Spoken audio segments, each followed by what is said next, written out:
Ya Allah, kenapa bukan dia? Wah, mungkin ada di antara teman-teman yang pernah ngerasa rasanya semesta nggak berpihak gitu dengan apa yang kita mau gitu. Misal, kita pernah berharap sama seseorang. Kita anggap dia akan jadi rumah. Ternyata dia hanya singgah. Sakit sih, wajar, manusiawi. Tapi rasanya ada rasa yang harus kita jauh lebih bisa hadirkan ketika kondisi kita tak sesuai dengan harapan kita.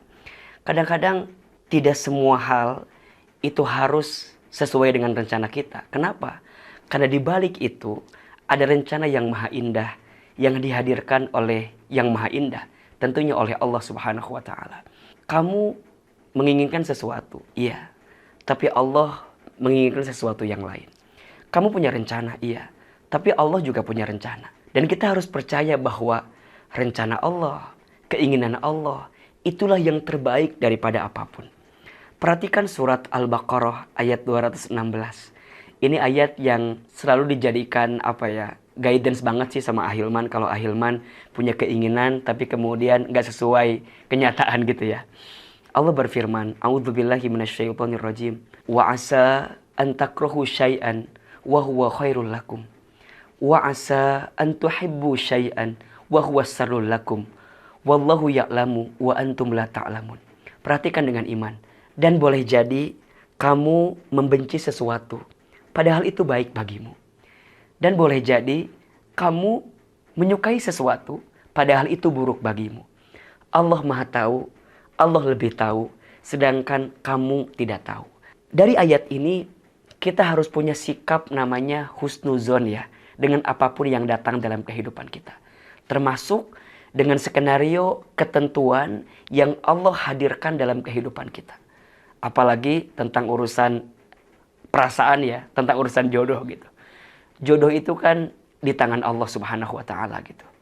Kadang sekuat apapun kita berusaha, sehebat apapun kita ikhtiar gitu ya. Tapi kalau kemudian Allah memiliki rencana lain tentang jodoh kita, maka kita nggak bisa ngapa-ngapain gitu. Nah maksudnya apa? Dalam proses menemukan jodoh terbaik, hadirkan Allah di dalamnya. Jodoh itu dicari dan dinanti. Dicari dengan cara yang terbaik, dinanti dengan penantian yang terbaik. Ketika engkau mendapatkan seseorang yang sesuai dengan maunya kita, alhamdulillah. Tapi ketika ternyata yang kita inginkan itu tidak berpihak terhadap kita, maka jangan pernah gelisah, jangan pernah galau dengan keadaan itu. Kenapa? Boleh jadi orang yang selama ini kita harapkan, kemudian tidak berjodoh dengan kita, karena Allah tahu bahwa orang itu bukan yang terbaik untuk kita. Jadi mikirnya tuh harus lebih terbuka gitu. Nah, sikap husnuzon ini yang harus kita hadirkan. Jadi nggak ada bahasa gini, aku tuh setelah putus sama dia jadi nggak tahu jalan pulang. Emang kenapa? Iya karena hampir semua jalan pernah aku tempuh bersama dengan dirinya gitu. Nggak gitu kalimatnya gitu. Atau ada bahasa gini, aku tuh pas putus sama dia tuh jadi nggak bisa makan apa-apa. Emang kenapa? Iya karena hampir semua menu pernah aku makan bersama dengan dirinya. Kayaknya rapuh banget hidup ini kalau kayak begitu. Hidup kita tidak semengkhawatirkan apa yang kita pikirkan. So, sikap terbaiknya apa? Husnuzon. Dan husnuzon ini adalah landasan utama untuk naik kepada sikap yang selanjutnya. Apa? Ridho. Nerima dengan ketentuan Allah. Belajarlah untuk menerima dan ridho atas segala ketentuan yang Allah hadirkan. Jangan pernah membenci keadaan. Karena malam pun tidak pernah menghina takdirnya menjadi gelap. Jangan pernah menghina keadaan. Karena daun pun tidak pernah marah kepada angin yang membuat dia terjatuh dari ranting pohonnya. Belajarlah menerima. Malam itu dia gelap. Tapi saat dia menerima kegelapannya, Allah kemudian hadirkan bintang dan bulan yang bisa menerangi kegelapan tersebut.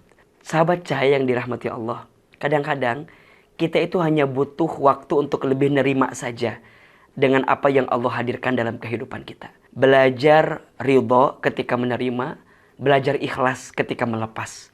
Segala sesuatu yang ditakdirkan untukmu pasti akan datang kepadamu. Dan segala sesuatu yang tak ditakdirkan untukmu tidak akan pernah menjadi milikmu. Maka ketika engkau punya harapan, tapi ternyata kenyataannya tak berpihak dengan apa yang kamu harapkan, ridho dulu, nerima dulu.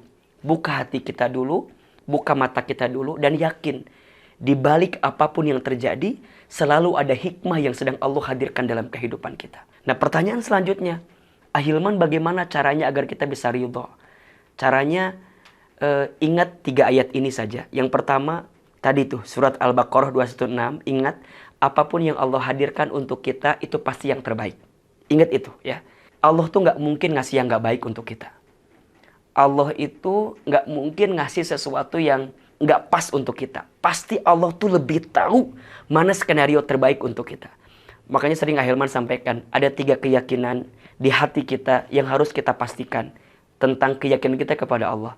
Yang pertama, tidak ada satupun yang lebih sayang kepada kita kecuali Allah.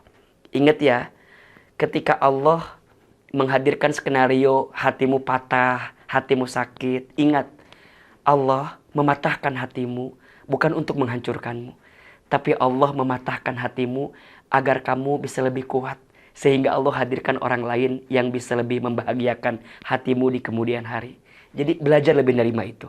Yang kedua, tidak ada satupun yang lebih mengetahui tentang diri kita kecuali Allah. Bahkan kita pun nggak tahu tentang diri kita kan. Kita nggak pernah tahu besok lusa akan terjadi apa, nggak tahu gitu. Hanya Allah yang tahu. Maka Allah Maha tahu, Allah lebih tahu, kita tidak tahu. Maka jangan sok tahu gitu. Apalagi nyalahin keadaan dan seterusnya.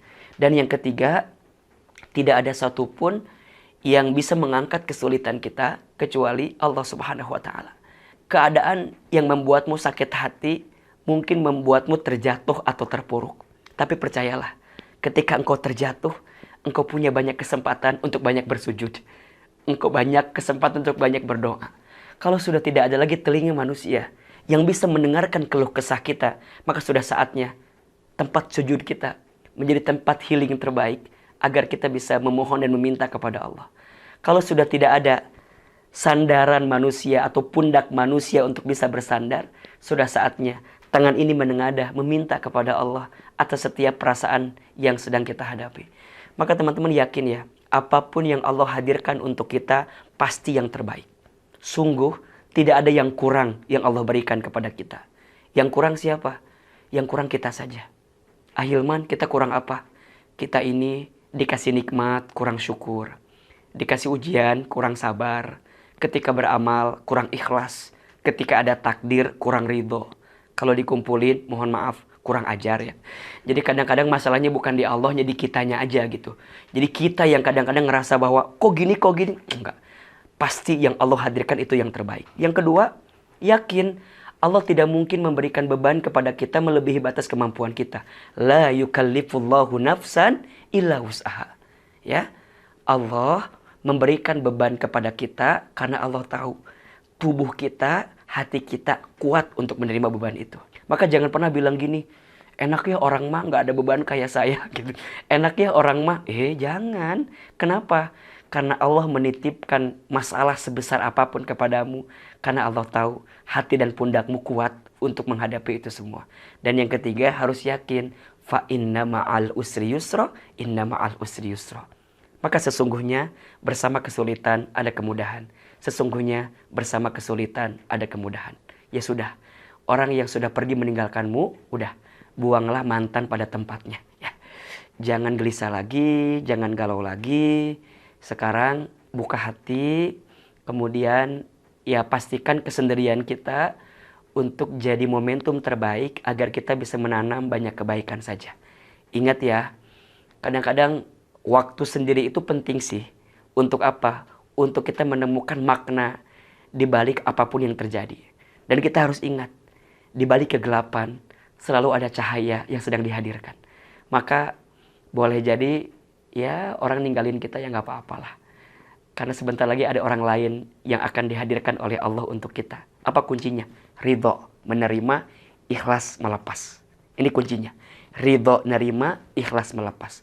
Kenapa sampai sekarang kok belum datang juga penggantinya? Mungkin ada di hati masalahnya. Engkau belum ridho dan engkau belum ikhlas melepaskannya. Tapi kalau engkau sudah bisa nerima itu, percayalah akan banyak kebaikan yang sedang Allah hadirkan untuk kita. Nabi SAW bersabda, sesungguhnya pahala itu tergantung beratnya ujian.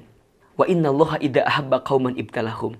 Dan sungguh Allah apabila mencintai suatu kaum Allah akan menguji kaum tersebut. Allah menguji hamba tersebut.